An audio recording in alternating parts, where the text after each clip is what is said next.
est une coopérative d'autopartage. Nous avons 61 véhicules en libre service dans tout Toulouse.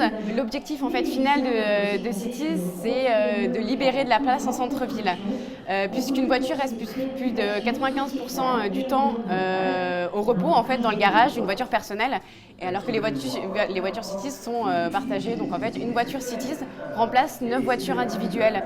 Mais c'est aussi une solution économique, puisqu'une voiture repose 95% du temps dans un parking, que le parking ça coûte cher, que l'assurance ça coûte cher, que l'entretien d'un véhicule ça prend du temps et ça coûte cher.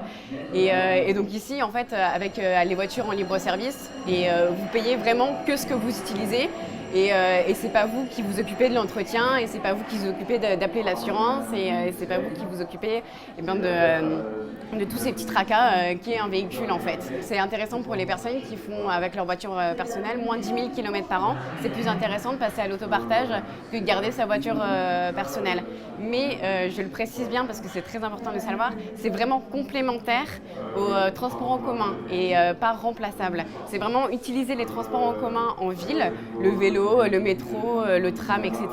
Et dès qu'on ne peut plus utiliser les transports en commun, on passe à l'autopartage. Donc il y a des endroits reculés en France, ou alors des grosses courses à faire chez Ikea, on prend l'utilitaire. Si on va partir en vacances en famille, on prend un Scénic 7 places. Si on a besoin d'aller voir un copain dans le fin fond du Gers, on prend une petite Twingo. Enfin voilà, c'est vraiment différents véhicules selon les besoins. Vous pouvez utiliser Cities pour 1 minute à plusieurs semaines. Nous, on vous passe un badge et des codes. Et une fois que vous avez votre badge, ça peut même être la carte pastel. Vous arrivez devant la voiture, il y a un lecteur de badge en fait sous le pare-brise. Vous passez le badge sur le lecteur de badge et les portières s'ouvrent.